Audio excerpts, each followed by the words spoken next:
여러분 반갑습니다.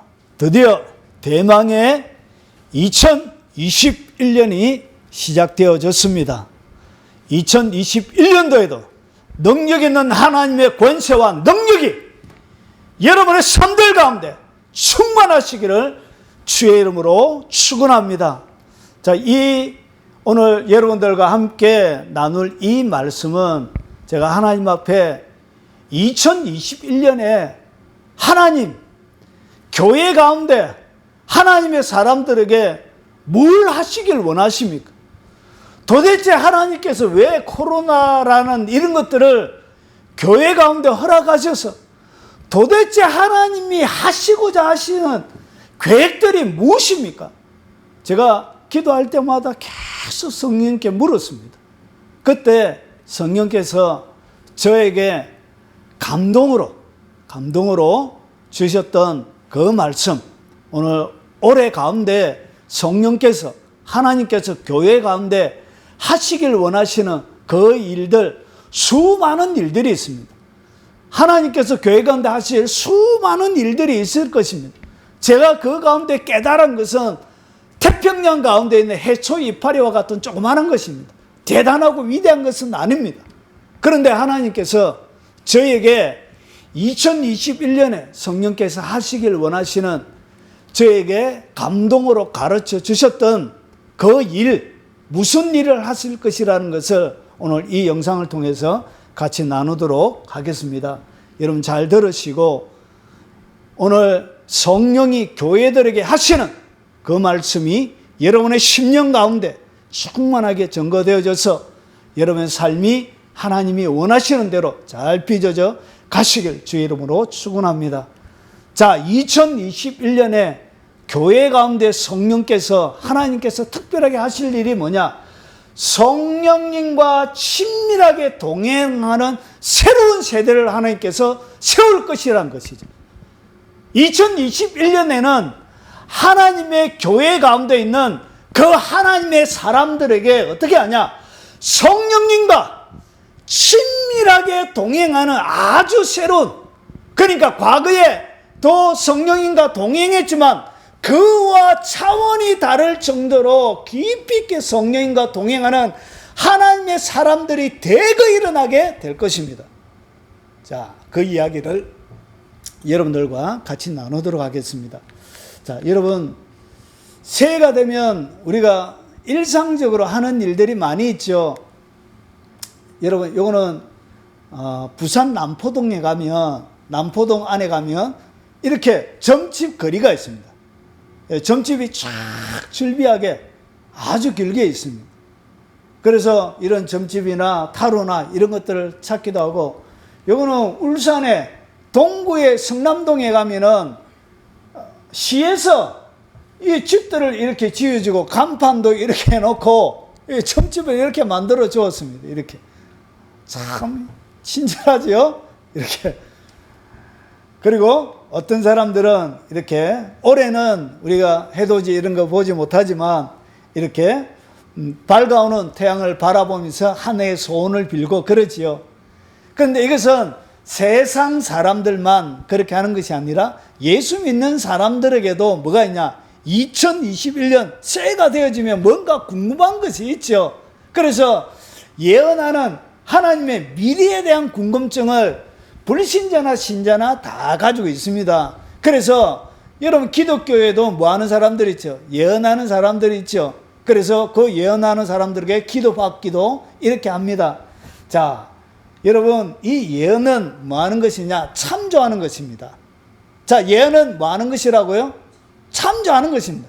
이렇게 그대로 다 이루어지기도 하고 이루어지지 않기도 합니다.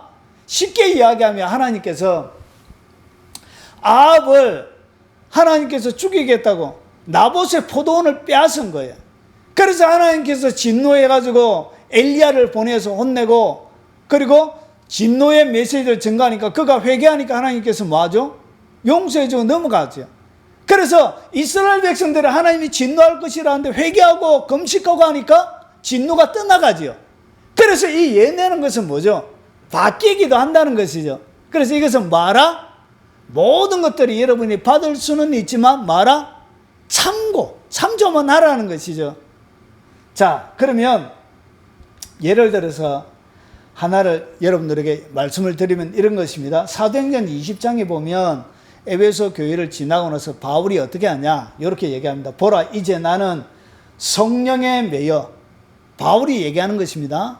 성령에 매여 예루살렘으로 가는데 거기서 무슨 일을 당할지 알지 못하노라. 그러면서 성령께서 어떻게 하셨냐, 이 바울과 같은 아주 성령에 친밀하게, 그래서 성령께서 미리 다 가르쳐 주신 거예요. 바울이 어떻게 할지. 그래서 오직 성령이 각 성에서 내게 증언하여 결박과 환란이 나를 기다린다 하시나. 예루살렘으로 올라가면 자기에게 뭐가 있다고? 결박, 그리고 환란이 그에게 있다는 것을 성령께서 미리 가르쳐 주었죠. 그리고 나서 20장이죠. 21장에는 보면 여러분 전도자 빌립이 있죠. 전도자 빌립의 딸이 4명이 있었는데 이 4딸이 뭐 하는 사람이냐, 예언하는 사람이었습니다. 그래서 20장에서 그랬고 21장에 보니까 그 4딸들이 뭐 했냐, 바울을 갖다가 바울에 대하여 예언을 했는데, 자, 우리가 와서 바울의 띠를 가져다가, 이 빌립의 4딸들이 하는 것입니다. 4딸이. 그래서 자기 수족을 잡아내고 말하기를, 성령이 말씀하시되, 누가? 성령님이 가르쳐 주신 거예요.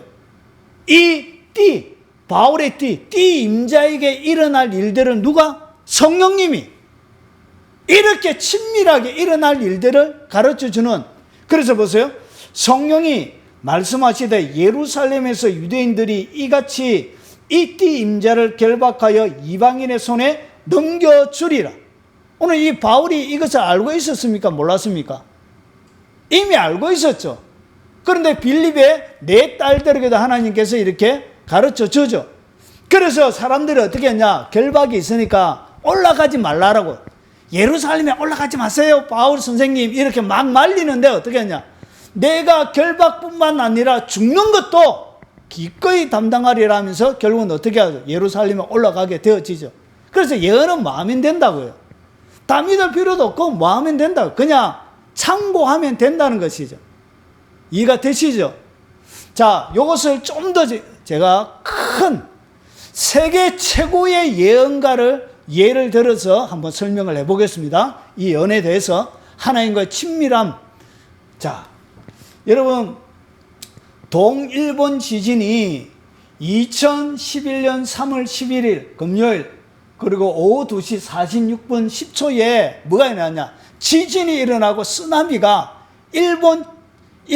동일본 지역을 몇 개 현을 갖다가 덮쳤어요. 이렇게 바다에 있는 물들이 말 전체를 완전히 뒤엎었어요. 이렇게. 그리고 나서 후쿠시마 원전도 어떻게 됐죠? 피해를 입어가지고 지금도 이 후쿠시마 원전 때문에 거기 원포 핍박을 당해 있는 사람들이 고향에 가지 못하고 몇십만 명이 밖에서 다른 지역으로 이주하게 되어져요. 지금도 못 들어가요. 이렇게. 원전이 부분적으로 파괴가 되어지고, 이렇게 쓰나미가 와서 말 전체를 이렇게 덮어버렸어요. 지진 규모가 9.0에서 9.1 정도의 규모가 있었고, 피해액이 얼마냐? 2,350억 달러. 이것이 우리나라 돈으로 하면 282조 정도 되었죠. 우리나라 2021년 예산이 얼마냐? 한 해 나라 전체 예산이 555조예요. 그러면 282조면 우리나라 내년 2021년 한 해 예산의 거의 절반이죠. 절반. 엄청난 피해가 이렇게 난 거예요. 이렇게 지도로 보면 이렇게 이 전체 부분을 갖다가 어떻게 했다고요? 쓰나미가 와서 핥혔습니다. 이 전과 후를 보면 요 원전도 있고 이렇게 쓰나미가 와서 이 정도까지 이렇게 초토화가 되어진 거예요. 완전히 없어져 버린 거예요.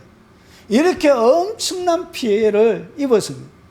그래서 실시간 뉴스로 우리가 그때 여러분들이 다 보았겠죠. 지금도 이 영상이 유튜브에 들어가면 나옵니다. 동일본 대지진 하면 엄청난 피해를 남기고 수많은 사람들이 죽고, 그리고 집들이 부서지고, 그리고 사람들이 죽을 뿐만 아니라 어떻게 했죠? 자기의 고향을 다 떠나서 그렇게 살게 되지는 그런 빈민, 거린들이 되어지는 그런 일들이 벌어졌습니다. 그런데 이것이 언제였죠? 3월 11일이었죠. 2011년. 그런데 보세요. 2011년 3월 11일 다음에 2011년 4월 10일 날 미국의 모닝스타 처치라는 교회가 있습니다. 그러니까 전 세계 예언자 그룹, 예언하는 사람들이 있죠. 그 선지자 계열에 있는 전 세계 지금 현존하는 예언자 그룹의 최고봉에 있는 사람들이 밥 존슨부터 그 교회 출신이었습니다. 됐죠? 그런 교회. 그러니까 세계 최고의 예언가들이었습니다.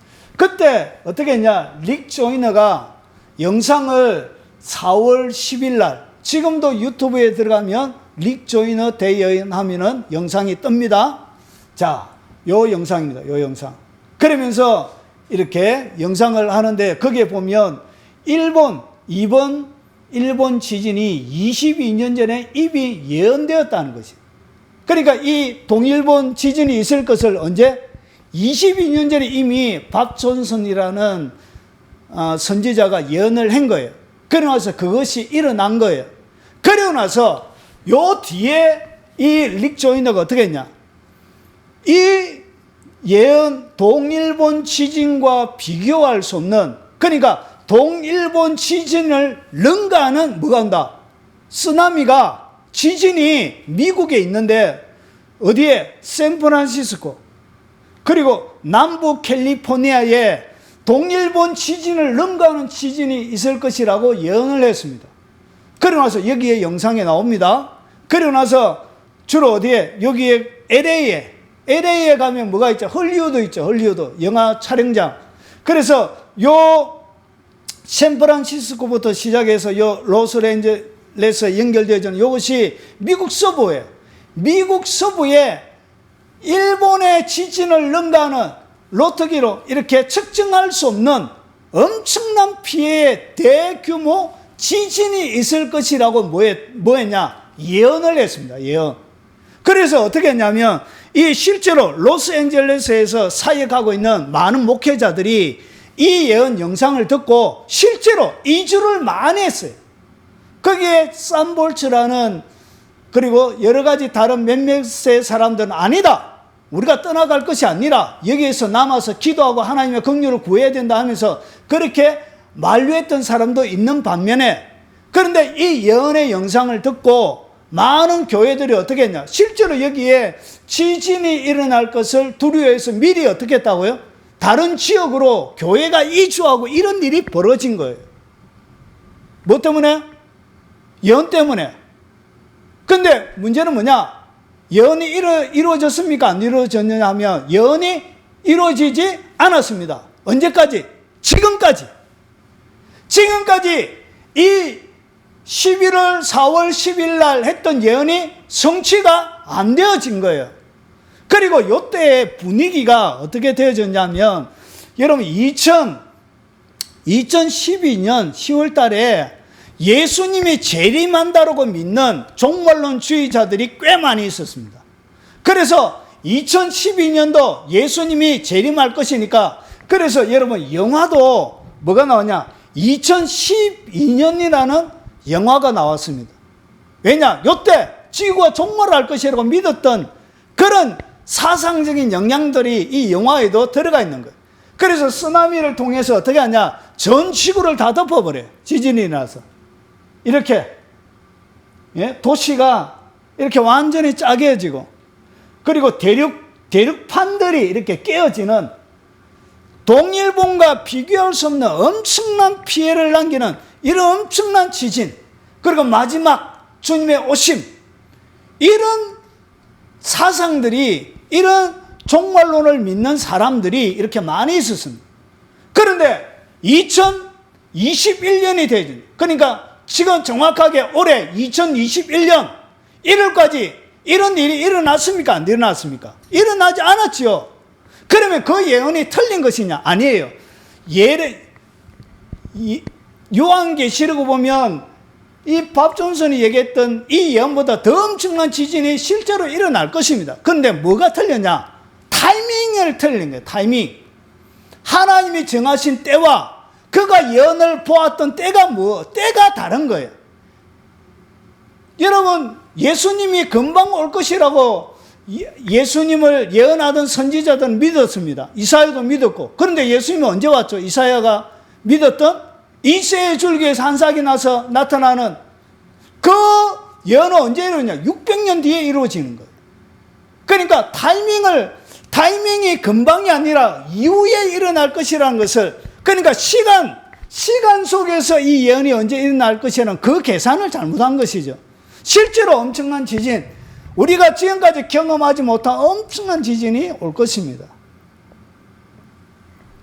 그래서 보십시오. 이런 예언들은 뭐 할 수 있다고요? 틀릴 가능성이 있습니까? 없습니까? 있다는 것이요. 뭘 정확하게 맞출 수가 없다고요. 시기와 때를 정확하게 하나님이 정하신 때가 몇 년도인데 이것을 정확하게 잘못 계산해서 잘못 이해해서 뭐 할 수 있다고요? 예언을 잘못 해석하고 실패할 수가 있게 되어지는 거예요. 그리고 보십시오. 여러분, 작년에 세계적인 예언자입니다. 척 비어스라는 목사님인데, 여러분, 이것이 2020년도에 작년에 예언을 했던 것입니다. 예언, 한국 2020년 7월에 대반전이 일어날 것이다.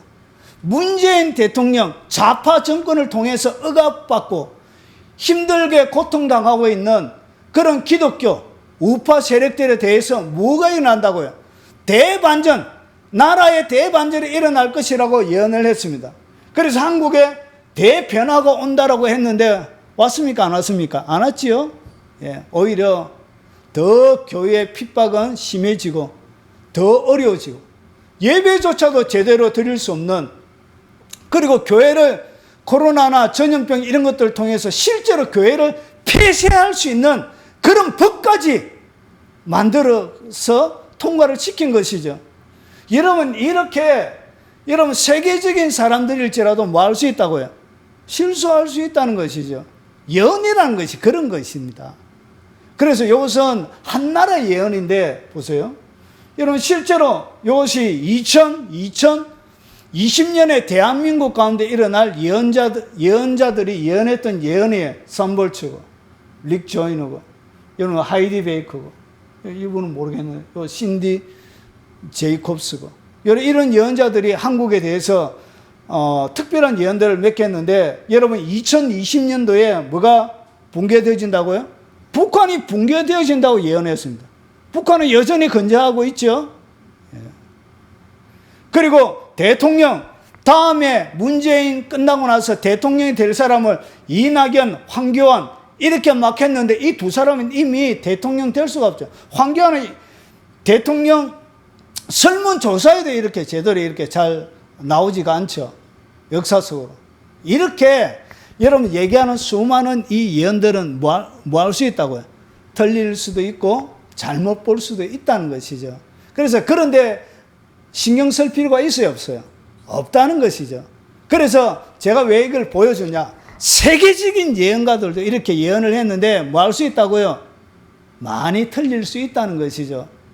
그래서 이 예언에 집중해서 살아가는 사람이 아니고 주님은 특별한 성령님과의 특별한 관계 속에서 살아가는, 그러니까 사람에 의해서 좌우지되어지는, 사람의 어떤 말들에 의해서 흔들리는 이런 사람들 말고요, 하나님과의 깊은 친밀함 속에서 바울처럼 주님이 자기에게 어떤 말을 할지라도 주님이 주셨던 그 사명에 의해서 누가 어떤 잘못된 예언을 준다 할지라도 굴하지 않고 자기에게 주셨던 그 사명을 묵묵하게 감당할 수 있는 그런 성령과의 친밀함을 가지고 있는 그런 세대를 세운다는 것이죠. 자, 그러면 보세요. 이런 한마디 더 얘기하면 릭 조이너가 지었던 책입니다. 빛과 어둠의 영적 전쟁이라는 책이 있습니다. 제가 여기에 몇 페이지에 그 내용이 나올 것이라고 제가 찾아서 페이지 수도 가르쳐 드리려고 했는데 서재를 다 두 번이나 제가 뒤졌는데 이 책이 안 보이더라고요. 그래서 내용만 제가 간단하게 소개하겠습니다. 이 책을 제가 소개하는 이유가 있습니다. 여러분, 영적 훈련, 이런 마지막 시대의 신사도나 기타 영성훈련 계통에 있는 그런 선교단체, 그런 많은 단체의 필독서가 이 책이에요. 필독서. 반드시 애인이 선교에도 이 책을 읽히더라. 여러분, 이것이 뭐예요? 많은 영적 운동을 하는 그 단체 가운데서 필독서예요. 여기에 보면 우리가 받아들일 수 없는 내용 하나가 있습니다. 그게 뭐냐? 천국 방문에서 사도 바울과 나누는 이야기가 나와요. 그런데 이 사도 바울이 천국에 가면 아주 평범한 천국의 시민으로 바울이 등장해요. 자기가 생각하기에는 사도 바울이 영적인 최고봉에 올라가야 맞을 것 같은데, 이상한 게 천국에서 실제로 바울을 만나보았는데 바울은 천국에서 레벨이 높은 사람이 아니라 아주 평범한 천국의 시민으로 존재하더란 것이죠. 그런데 이것을 제가 딱 보고 이 책을 뭐 하게 되냐, 분별하게 되어진 거예요. 왜 그러냐? 이 책은 성경적으로 맞지 않는 내용을 담고 있구나. 그것을 딱 분별해낸 거예요. 그래서 책도 뭐하라? 분별해라. 왜 그러냐? 이런 거예요. 바울이 디모데후서는 바울이 보낸 편지 중에 최고 마지막에 자기의 믿음의 제자 디모데에게 보내는 편지입니다. 그래서 디모데에게 뭐라고 보느냐, 이렇게 보는 전제는 무엇이라 그랬죠? 붓는 제사를 전제라 그랬죠. 예, 기름을 붓는 것처럼, 포도주를 붓는 것처럼 붓는 것, 그것을 전제라 그래요. 그래서 전제와 같이 내가 벌써 부어지고 나의 떠날 시각이 가까웠도다. 그러니까 자기의 마지막 로마의 순교가 가까워졌다는 거예요. 그러면서 보세요. 나는 선한 싸움을 싸우고 나의 달려갈 길을 마치고 믿음을 지켰으니 이제 후로는 나를 위하여 의의 면류관이 예비되었으므로 주 곧 어려우신 재판장이 그날에 내게 주실 것이며 내게만 아니라 주의 나타나심을 사모하는 모든 자에게니라. 그러니까 자기는 어떻게 했다고요? 부어지는 술처럼, 전제의 기름처럼 자기의 전 삶의 진액을 다 빼가지고 전제로 하나님 앞에 부어드리고 마지막에 자기의 생명까지도 주님 앞에 올려드렸던 거예요. 그러면 천국에 가면 가장 높은 하나님의 12반열이 있는데 그 가운데 가장 높은 반열은 누가 받는 거예요? 순교자가 받는 것이죠. 순교자가 받는데 초등학교 교사를 가르치는 그런 레벨에 평범한 목회자 레벨에 있는 그런 사람들과 똑같이 레벨을 취급한다면 이것은 성경적으로 맞아요, 틀려요? 틀린 거예요. 이 말씀과 다른 거예요. 그러면 바울이 그렇게 힘들게 최선 다해서 살았던 그 삶, 그가 기록했던 책은 다 무시가 되는 거예요. 그래서 잘 보세요. 모든 책들도 어떻게 해야 되느냐? 영적인 모든 것은 무엇으로 분별하라? 말씀으로 분별하라는 것이죠. 그래서 그 말 자체가, 그 경험, 믿음의 영적인 경험, 영적인 방문, 이런 것들도 어떻게 성경과 맞지 않는 것이죠. 그래서 뭐하라? 분별하라는 것이죠. 모든 책들을, 모든 영적인 경험들, 그리고 모든 영적인 신비한 체험들도 말씀으로 말아, 분별하라. 그리고 말씀으로 점검하라는 것이죠. 자, 그래서 여기 최고의 책, 가장 많이 추천하는 책이기 때문에 제가 이렇게 말씀을 드린 것입니다. 뭐하라? 분별하라는 것이에요. 분별. 자, 그러면 2021년도에도 여러분 코로나와 힘겨운 시간들을 보내게 될 것입니다. 그러니까 2020년도나 2021년도에나 우리가 비껴갈 수 없는 것 하나가 뭐냐? 여전히 코로나와의 치열한 전쟁은 사투는 계속되어질 것입니다. 여러분, 이미 전염성이 10배나 강하고 코로나19의 변종은 언제 발견되느냐? 말레이시아에서 2000년 8월 16일 날 이미 변종이 나왔다는 것을 이미 보고했죠. 지금 영국에서 이렇게 변종이 이렇게 대한민국까지 유입돼 가지고 지금 방역 당국이 초긴장을 하고 있죠. 자, 그러면 2021년도에도 여전히 이 현상은 급변하게, 확연하게, 갑자기 바뀌지 않을 것입니다. 그래서 아마 힘겨운 그런 믿음의 사투뿐만 아니라 이 질병과의 시간들을 보내게 될 것입니다. 자, 그러면 하나님은 왜 전염병을 통해 신앙생활의 형태의 대변혁을 허락하셨는가? 그러면 왜 하나님은 이런 이 코로나 때문에 참 믿음 생활, 그리고 예배 드리는 것, 그리고 하나님의 백성들이 믿음으로 살아가는 모든 형태가 엄청나게 바뀌어졌습니다. 자, 그러면 보십시오. 그래서 예배 가운데서 교회당만 있지 하나님의 사람들은 앉아 있어야 될 의자에 없고, 여러분 서울에 S교회라는 교회가 있는데 그 교회 가니까 예배 의자에 성도들의 사진을 빼가지고 예배 의자에 붙여놨더라. 야, 그것도 참 웃긴다. 예? 의자에다가 성도들의 사진을 빼가지고 다 붙여놨더라고. 뭐하는 짓인지 도대체.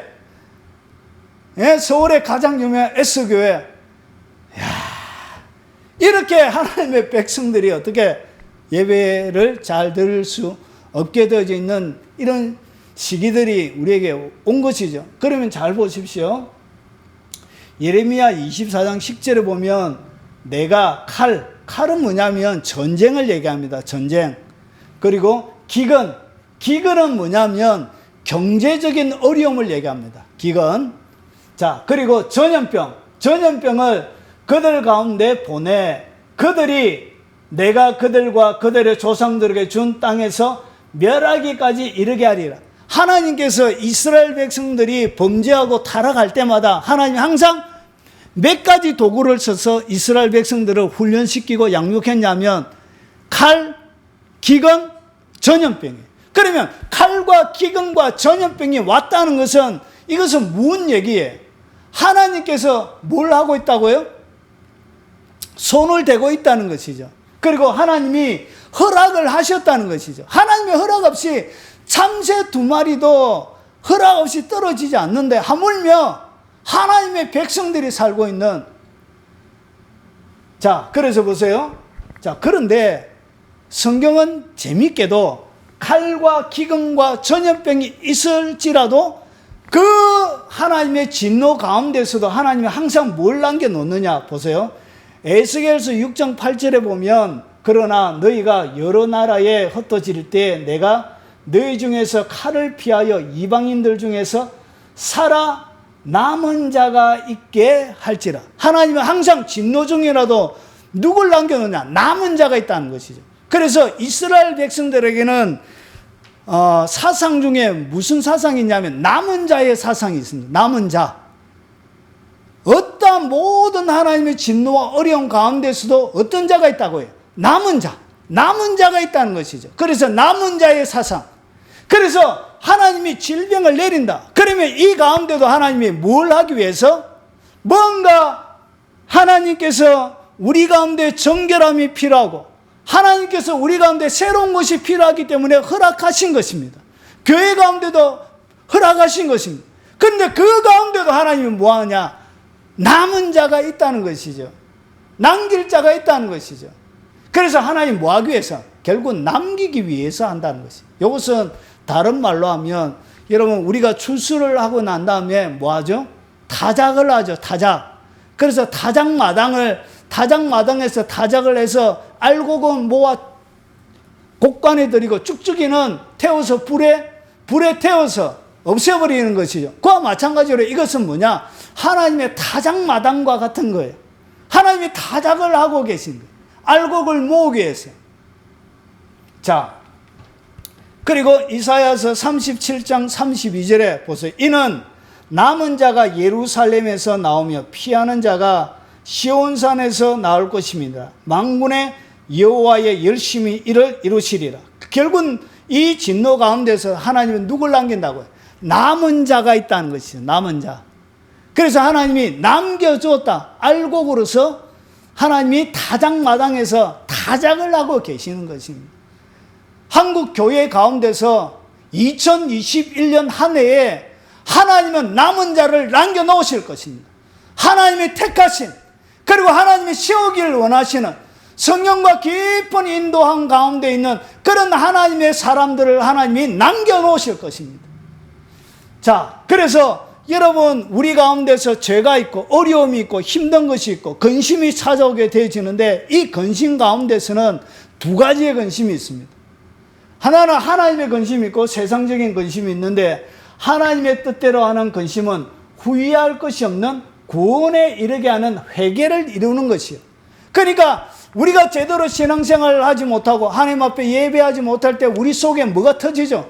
거룩한 분노가 터지는 것이죠.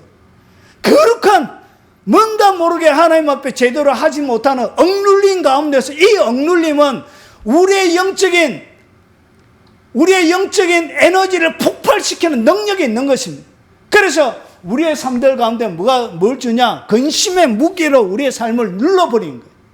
그래서 편안하게는 살아가다가 하나님의 근심을 통하여서 막 눌려버리니까 그때 기도가 터져 나오는 거예요. 그때 영적인 에너지가 폭발하게 되어지는 거예요. 그래서 뭐가 일어나냐?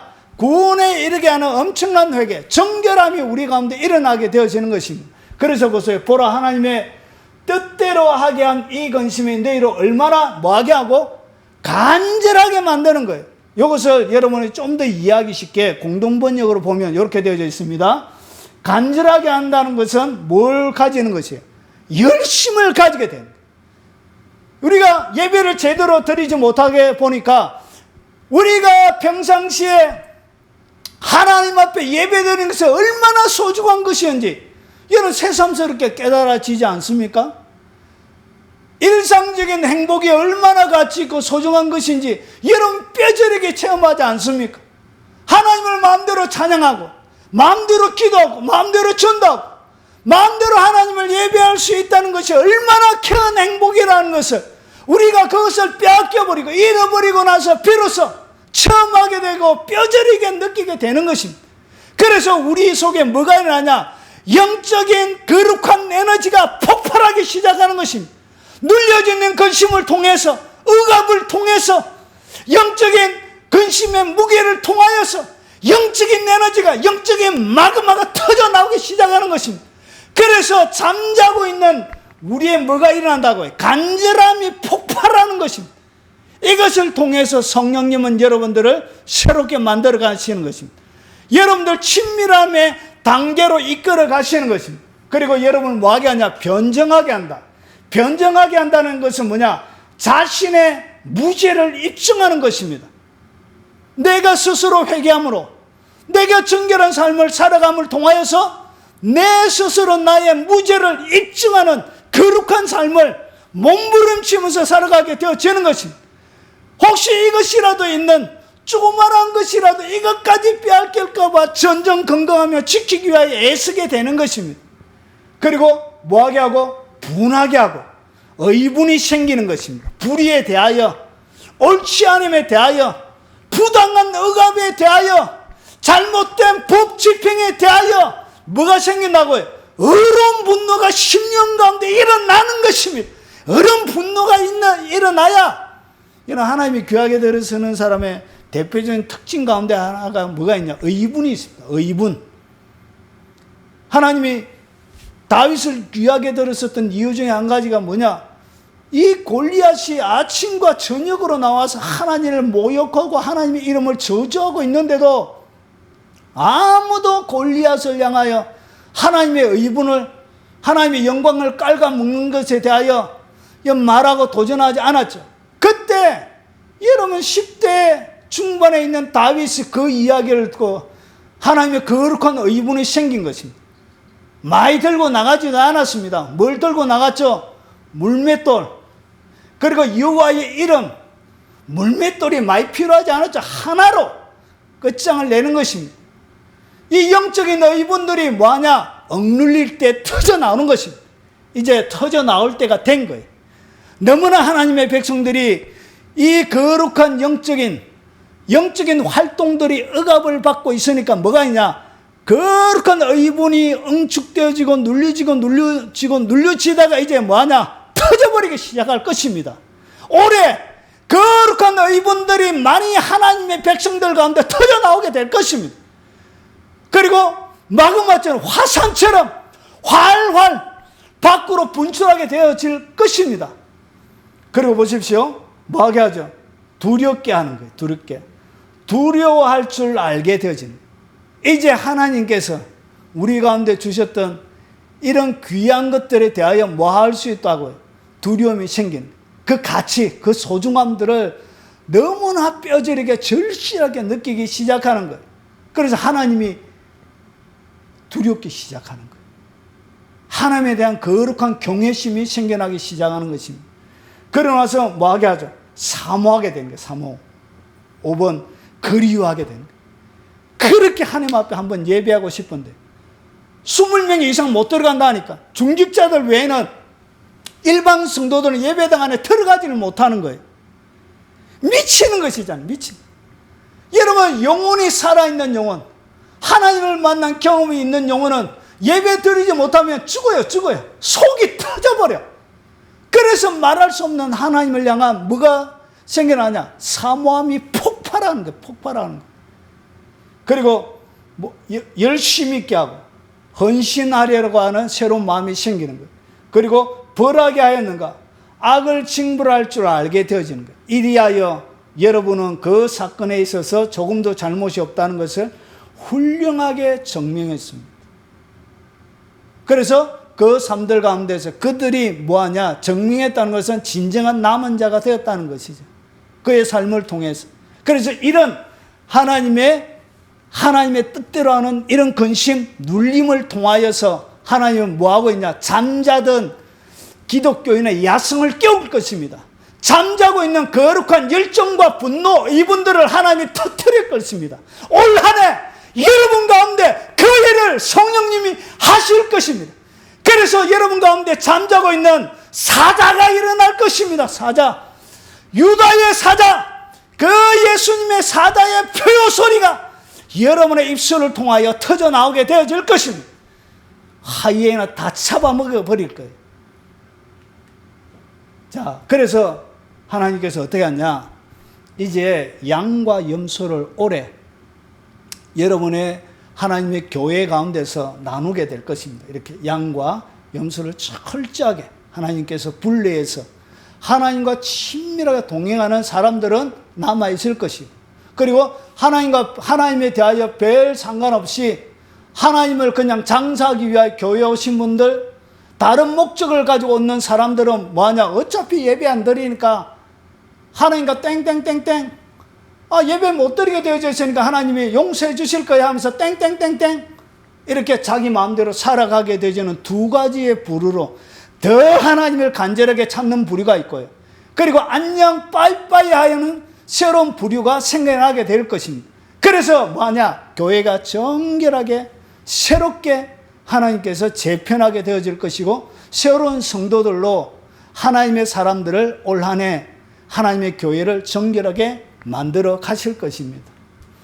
자, 그러면 하나님이 세우길 원하는, 하나님께서 세밀하게 이끌어가길 원하는 성령님과 동행하는 사람들은, 자, 하나님께서 직접 세밀하게 동행하는 새로운 세대를 세울 것인데 어떻게 성령의 깊은 인도를 받느냐 보십시오. 자, 세밀하게 행동하는 새로운 세대를 하나님이 세우는데 보십시오. 자, 이 보배는 예수님을 얘기합니다. 질그릇은 누구냐? 우리입니다. 예수님이 질그릇이라는 우리 속에 보배로 들어와 있습니다. 그래서 심히 큰 능력은 하나님께 있고 우리에게 있지 아니함을 알게 하려 합니다. 사방으로 우겨삼을 당하여도 우리가 뭐하지 않고 쌓이지 않고, 그리고 답답한 일을 당하여도 뭐하지 않고 낙심하지 않고, 하나님이 동행해서 새로운 세대에 대한 설명을 하고 있는 거예요. 그러니까 사방으로 우겨삼을 당해도 이 사람들은 뭐하냐? 쌓이지 않습니다. 그리고 답답한 일을 당해도 낙심하지 않고, 박해를 받아도 버림바 되지 아니하며, 거꾸로 트림을 당하여도 망하지 아니하고, 그리고 보세요. 우리가 항상 예수의 죽음을 몸에 짊어짐은, 예수님이 죽음이 뭐죠? 십자가의 고난, 죽음을 얘기하죠. 이 죽음을 어떻게? 우리의 몸에 짊어진다는 것은 예수님이 고난받았던 것처럼 우리도 똑같이 고난을 받는다는 거예요. 그 얘기입니다. 그래서 예수의 죽음을 우리의 몸에 짊어지게 되어지면 예수의 생명이 또한 우리의 몸에 나타나게 하려 합니다. 결국은 예수님이 당했던 십자가의 고통을 내가 당하면 어떤 일이 벌어지냐면 내 삶들 가운데서 예수님의 생명이 우리의 몸에 나타나게 되는 거예요. 이해가 되십니까? 그리고 우리가 살아있는 자가 항상 예수를 위하여 죽음에 넘겨지면 똑같은 얘기예요. 예수의 생명이 또한 우리 죽을 육체에 나타나게 하려 함이니라. 결국은 예수님이 죽었던 것처럼 우리의 삶이 죽어버리면 뭐가 되냐? 예수의 생명이 또한 우리의 죽을 육체 가운데서 뭐하게 된다고요? 나타나게 되는 일이 벌어지는 것입니다. 그래서 이런 하나님의 사람, 결국은 세상은 이런 사람들, 예수의 생명이 육체 가운데 나타나는 사람들 뭐 할 수 없냐? 사방으로 살 수도 없어요. 그리고 답답한 일을 당해도 이런 사람들은 낙심하지 않습니다. 박해를 받아도 버림받아 되어지지 않고 거꾸로 트림을 당해도 망하지 않는 강력한 하나님의 사람들을 세워주실 것입니다. 이런 특징들을 가지고 있는 것입니다. 자, 그러면 보세요. 어떻게 성령의 세밀한 인도를 받을 것인가 구체적인 방법을 설명을 드리겠습니다. 자, 비대면 예배가 이제 계속적으로 전 교회 가운데 시작이 한 6월달 이후까지는 계속 되겠죠. 그런데 보세요. 여러분이 뭐 하면 안 된다고요? 비대면 예배의 시청자가 아니라 예배자가 되라는 것이죠. 이렇게 대형교회에서는 이렇게 예배를 드리고 있습니다. 이렇게. 그런데 여기서 여러분 영상을 바라보면 예배자가 아니라 뭐 하는 사람이 될 수 있다고요? 그냥 TV를 보는 것처럼 시청하는 사람이 될 수 있다는 것이죠. 결국은 두 부류가 딱 나눠지는 것입니다. 예배를 예배답게 드리느냐, 안 그러면 그냥 시청자가 되느냐. 자, 여러분, 그래서 여러분이 뭘 해라고요? 시청자가 아니라 예배자가 되라는 것이죠.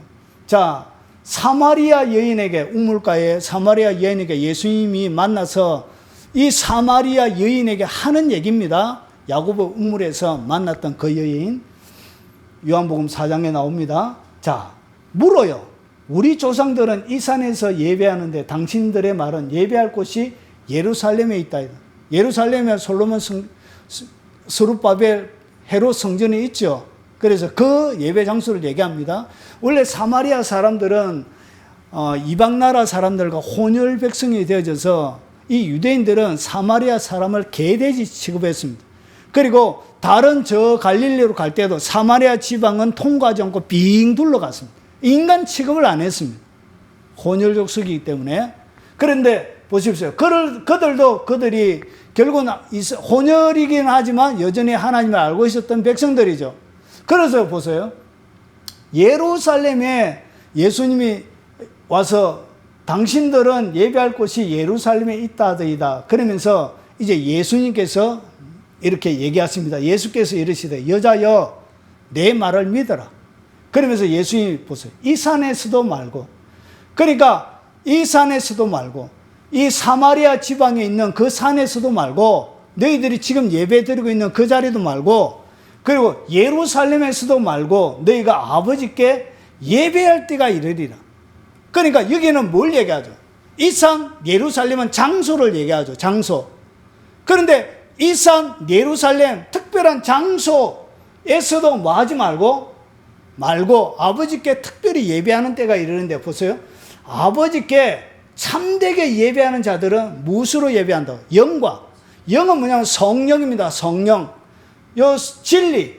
그래서 진짜 하나님이 받으시는 장수가 문제가 아니에요. 장수가 문제가 아니라 이 산, 예루살렘, 교회, 집, 어떤 장수가 문제가 아니라 뭐가 문제다고요? 성령과 진리로 내 마음을 담아서 예배하느냐, 예배하지 않는데 이것이 중요한 것입니다. 그래서 예배할 때가 오나니 곧 이때라. 아버지께서는 자기에게 이렇게 예배하는 자를 찾으시느니라.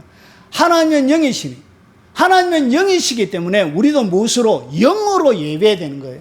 하나님은 영이시니 예배하는 자가 영과 진리로 예배할지니라.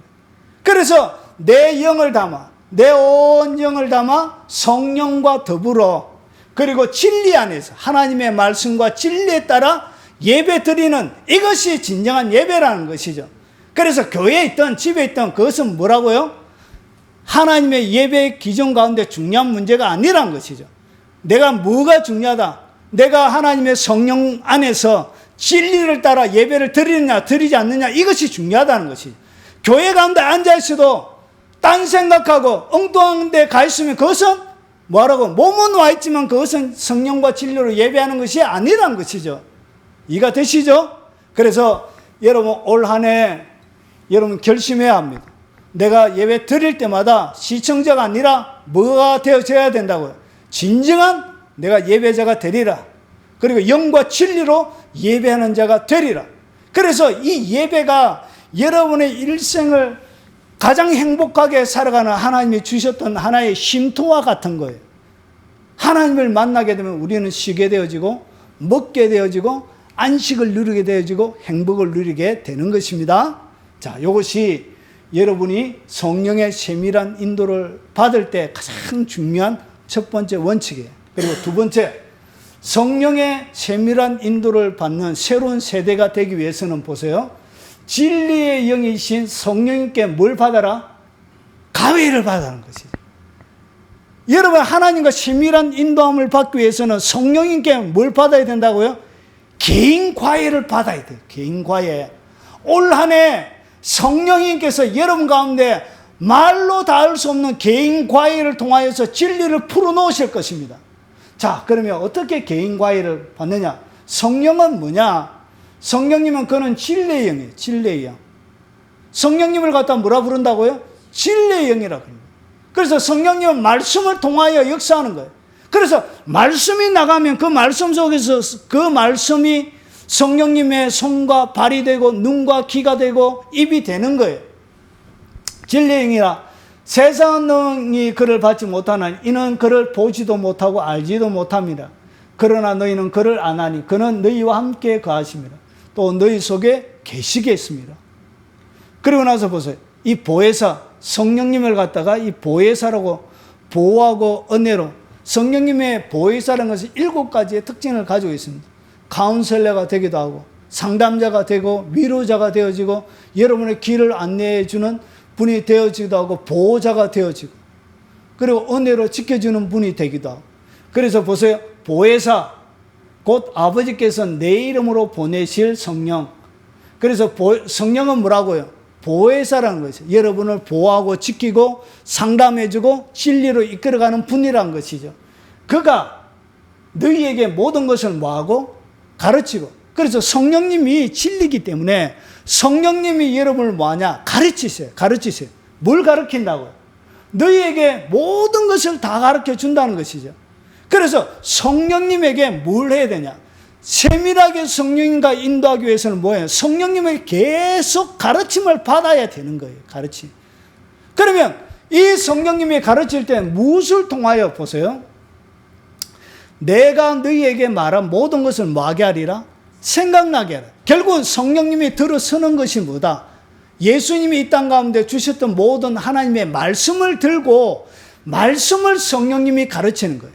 그리고 예수님이 하셨던 그 모든 말들을 뭐하게 한다고요? 생각나게 하는 거예요.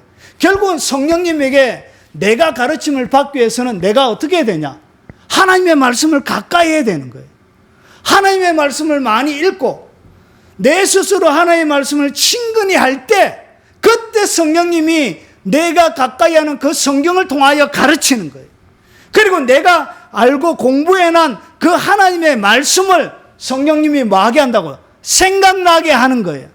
이렇게 성령님이 나와 교제를 하는 거예요. 그리고 나를 세밀하게 이끌어가는 거예요. 저는 설교를 어떻게 준비하냐? 성령님께 묻습니다. 무슨 설교하기를 원하십니까? 제게 가르쳐 주세요.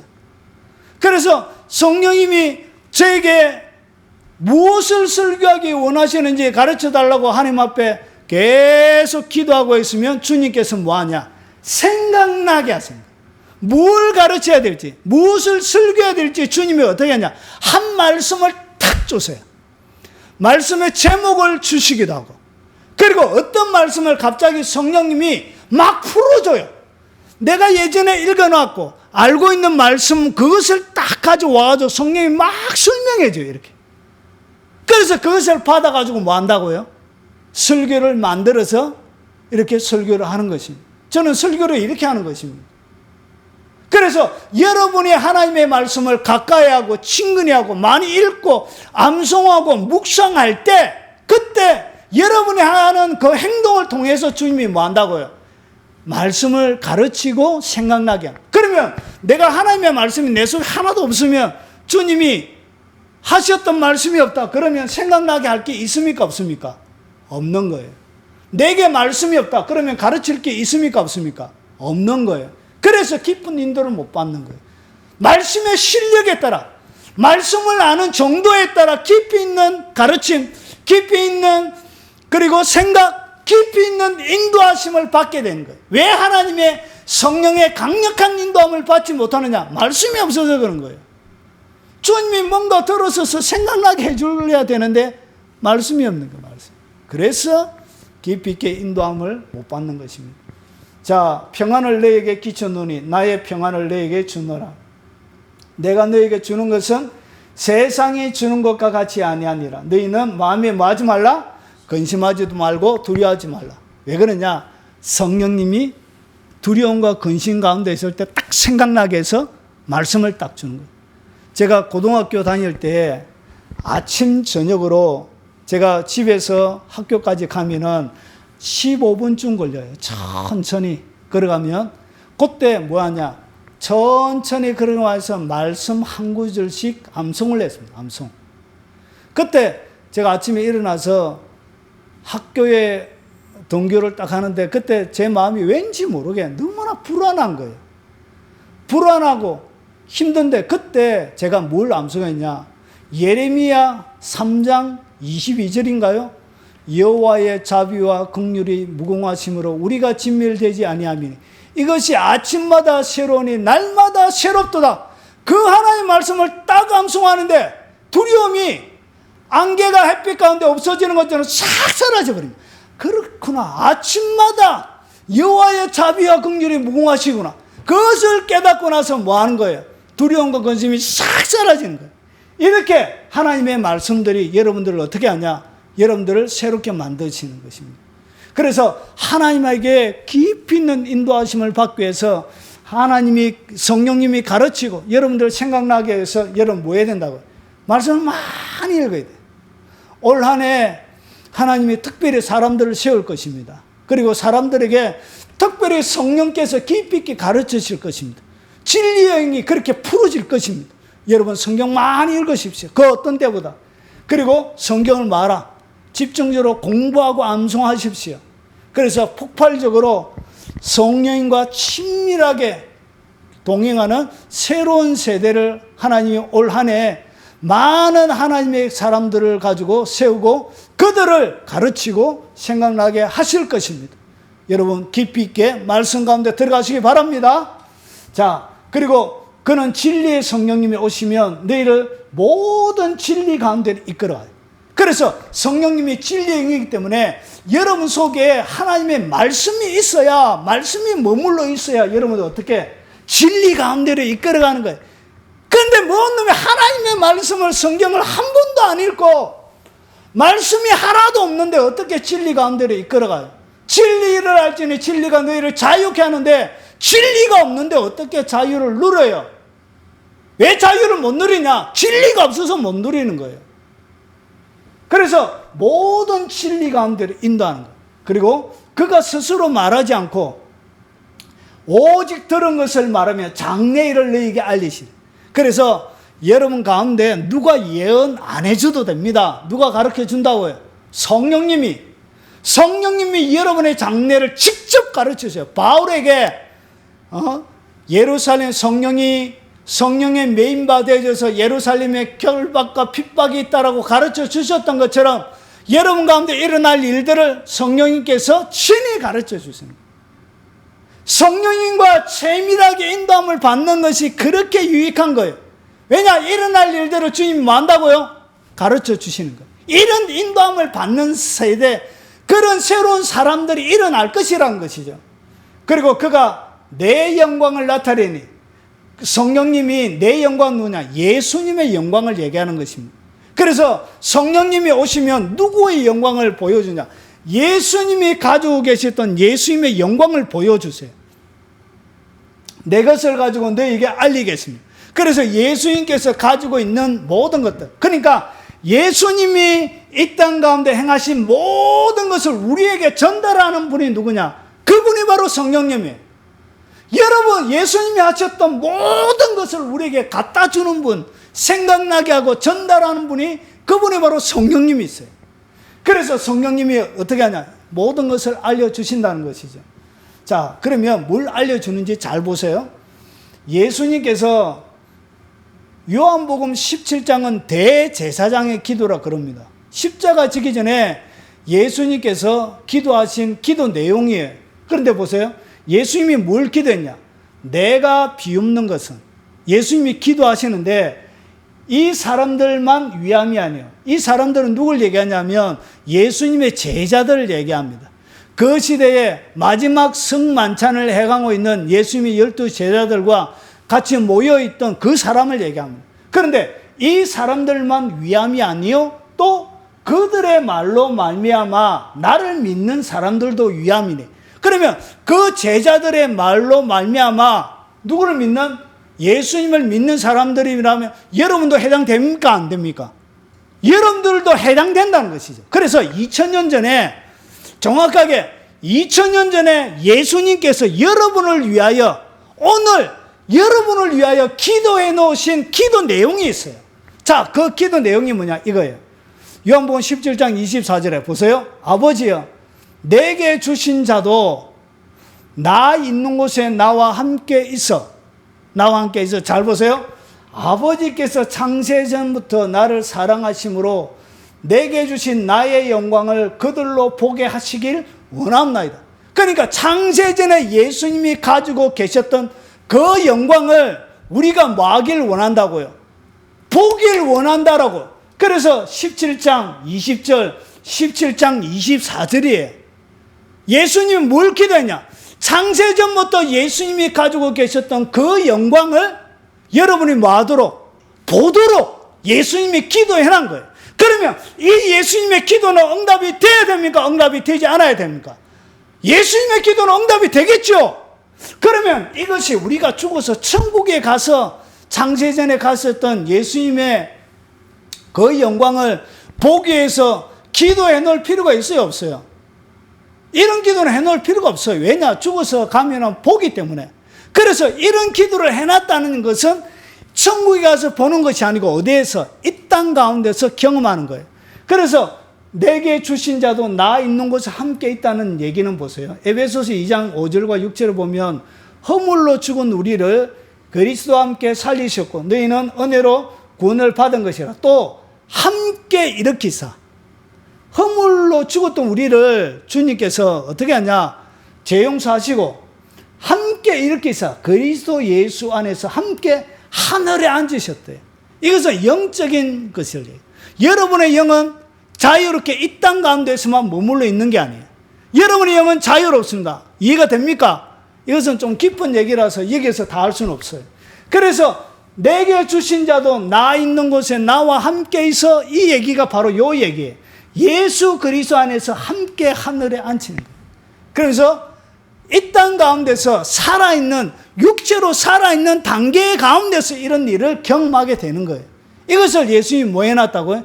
기도해놨다는 것이에요. 이런 영적인 깊은 단계로 누가? 성령께서 세밀하게 여러분들을 이끌어 가실 것이란 것이에요. 그래서 그가 뭘 나타낸다고요? 내 영광을 나타낸다는 것이에요. 예수님이 기도해놨다. 여러분, 올 한 해 창세전에 가지고 계셨던 그 예수님의 영광을 여러분의 두 눈으로 보는 복이 있으시길 주의 이름으로 축원합니다. 영의 눈은 열릴지어다. 그 어렵고 성령의 역사가 여러분 가운데 함께 하시길 주의 이름으로 축원합니다. 이것이 예수님이 기도해 놓으신 거예요. 자, 그리고 성령 안에서 여러분 뭐 해야 되냐? 오랫동안 기도하셔야 됩니다. 여러분 세밀한 인도함을 받는 최고의 비결은 뭐냐? 성령 안에서 오랫동안 머물러서 기도해야 됩니다. 모든 기도와 간구에 대해 성령 안에서 기도하고, 방언 기도를 얘기하는 것이죠. 성령 안에서 기도하고 깨어 구하며 항상 힘쓰며 여러 성도를 위해서 구하라. 결국은 오랫동안 기도해야 뭐 할 수 있다고? 성령님의 세밀한 인도함을 받을 수 있는 것입니다. 그래서 이 기도는 뭐냐면 여러분의 삶들 가운데 일어나는 모든 것에 대하여 주님께 뭐 하는 것이 질문하라는 거예요. 주님 어떻게 할까요? 뭐 할까요? 뭘 하기를 원하십니까? 뭐가 좋으세요? 라고 이렇게 계속적으로 뭐 하라고요? 물어보라는 것이에요. 인정하는 거예요. 하나님이 내 삶들 가운데 하길 원하시는 그것에 대하여 여러분 계속적으로 질문하고 물어보라는 것이에요. 그것이 기도 안에 머물러 있는 거예요. 기도하실 때 주님의 용모가 변화되어지고 그 옷이 휘어져 광채가 나더라. 이것이 변화상에서 일어났던 말씀입니다. 그래서 여러분 기도할 때 뭐하냐? 예수님의 형체가 변화되었던 것처럼 여러분의 본성들이, 여러분의 영적인 본성들이 바뀌어지기 시작하고 변화되어지기 시작하는 거예요. 뭐해야 바뀐다고요? 기도해야 모습이 바뀌는 것입니다. 믿습니까? 깊이 머물러야 합니다. 그리고 그곳에 이르러 그들에게 이르되 유혹에 빠지지 않도록 뭐하라? 기도하라. 왜 유혹에 빠진다고요? 기도 안에서 빠지는 거예요. 왜 유혹에 넘어가느냐? 기도 안에서 유혹에 넘어가는 것입니다. 이유는 다른 것에 있는 것이 아니란 것이죠. 자, 이러므로 너희는 장차 올 이 모든 일을 능히 피하고 인자 앞에 서도록 항상 기도하며 껴여 있으라. 이 장차 올 모든 일은 뭐냐면 예수님 재림을 얘기합니다. 앞에 구절이 뭐냐? 예수님의 재림과 연결되어 있는 말씀입니다. 그래서 예수님이 장차 올 예수님의 재림 때 모든 일을 능히 피하고 그리고 인자 앞에 항상 서도록 뭐하고 기도하며 껴여 있으라. 결국은 기도하는 것이 항상 주님 앞에 설 수 있도록 준비하는 것이고 기도하는 것이 뭐다? 그것이 깨어 있는 것입니다. 어떻게 깨어 있다고요? 기도해야 되는 것입니다. 여러분 올 한해 성령님께서 친밀한 새로운 세대를 세울 때 그 사람들의 특징은 뭐냐? 기도하는 사람, 기도하는 사람.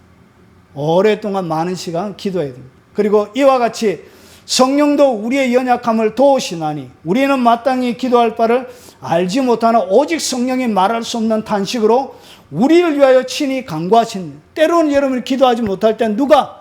성령께서 여러분 속에 탄식하시면서 기도를 도와주실 것입니다. 용기를 가지고 많은 시간 기도로 주님 앞에 머물러 있기 바랍니다. 자, 그리고 인도하심을 받고 뭐하라? 순종하라. 순종해야 됩니다. 이거 보세요. 너희가 육신대로 살면 육체의 소욕을 얘기하는 것입니다. 육신대로 살면 반드시 죽을 것이로다. 영으로서.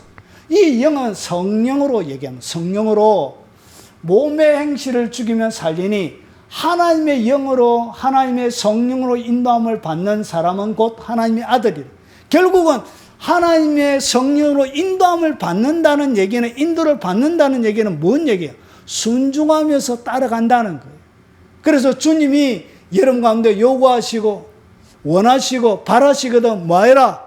여러분 이해할 수 없어도 그냥 믿음으로 받아들이고 따라가시기 바랍니다.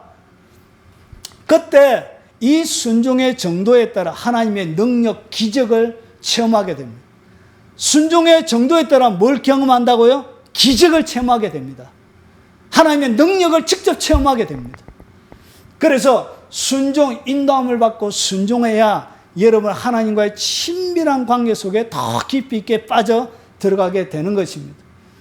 자, 부딪히는 돌과 예수님은 건축자들이 버린 모퉁이 돌이다. 그렇게 얘기하면서 나오는 거예요. 부딪히는 돌, 예수님이 모퉁이 돌인데 그리고 걸려 넘어지게 하는 바위가 되었다 하였느니라. 그들이 말씀에 순종하지 아니함으로 넘어진 거예요. 뭐 때문에 넘어진다고요? 말씀에 순종하지 않아서 결국 넘어지는 것입니다. 그래서 순종하게 되어질 때 성령의 깊은 인도 속에 여러분이 들어가게 되는 것입니다. 마지막입니다. 뭐하라? 사랑의 삶을 실천하면서 살아란 것이죠. 오직 너희는 원수를 뭐하고? 사랑하고 선대하며 아무것도 바라지 말고 구워주라. 그리하면 너희의 상이 클 것입니다. 자, 또 지극히 높으신 이의 아들이 되리니 그는 은혜를 모르는 자와 악한 자에게도 인자하십니다. 하나님은 은혜를 알든 모르든 모든 자들에게 인자하십니다. 그 하나님의 인자함을 여러분이 뭐해라고요? 여러분의 삶을 통해서 담아내라는 것이 뭐함으로? 사랑을 통해서. 그때 성령님의 더 깊은 친밀한 인도하심 속에 여러분이 살아갈 수 있게 되어지는 것입니다. 결국은 성령님이 왜 친밀하게 인도하느냐? 주님이 이 땅 가운데 하셨던 그 사랑의 사역을 여러분들과 같이 하고 싶어 그 목적 때문에 주님이 친밀한 새로운 세대를 세우는 것입니다. 피자 사랑의 빛 외에는 아무에게도 빚지지 말라. 남을 사랑하는 자는 율법을 다 이루었느니라. 율법을 다 이루어내는, 율법을 초월하고 능가하는 사람으로 하나님이 세울 것이란 것이죠. 자, 내 사랑하는 자들아, 너희가 친히 원수 갚지 말고 하나님의 진노하심에 맡기라. 원수 갚는 것이 내게 있으니 내가 갚으리라. 주께서 말씀하시니라. 여러분, 원수는 주님의 손에 다 넘겨놓고 주님이 이 땅에 하신 것처럼 여러분 마음으로 여러분 사랑하면서 사시기 바랍니다. 그때 성령님은 더 여러분에게 깊이 있는 기름 부음을 붓고 친밀하게 여러분의 삶을 이끌어가는 것입니다. 너희는 택하신 족속의 왕같은 제사장들이요 거룩한 나라요 그의 소유된 백성이니 이는 너희를 어두운 데서 불러내어 그의 기이한 빛에 들어가 계신 이의 아름다움들을 선포하려 하심이니라. 결국은 하나님의 아름다움을 선포하도록 여러분들을 하나님이 택하신 것입니다. 이렇게 하나님이 하시길 원하시는 그 일들을 그 친밀함 속에서 기적과 역사를 일으키며 그리고 하나님의 거룩한 능력의 통로로 사용하실 그런 새로운 세대를 하나님이 올 한 해 남은 하나님의 백성, 구별시킨 그 하나님의 백성들을 통하여 하나님이 사람들을 세우실 것입니다. 바로 2021년이 성령님과 친밀하게 동행하는 새로운 세대가 교회 가운데 일어나서 그리고 하나님의 마지막 예수님의 재림까지 거룩한 하나님의 역사의 원동력으로 귀하게 쓰임받는 세대가 일어나게 되어질 것입니다. 바로 이 영상을 접하는 여러분들이 그 세대가 되길 원하고 여러분 일생 동안 성령님과 친밀하게 동행하는 거룩한 하나님의 사람이 되시길 이 영상을 접하는 모든 사람들에게 도전을 던지며 새 주의 은총과 사랑이 충만하시길 예수 그리스도의 이름으로 축원합니다.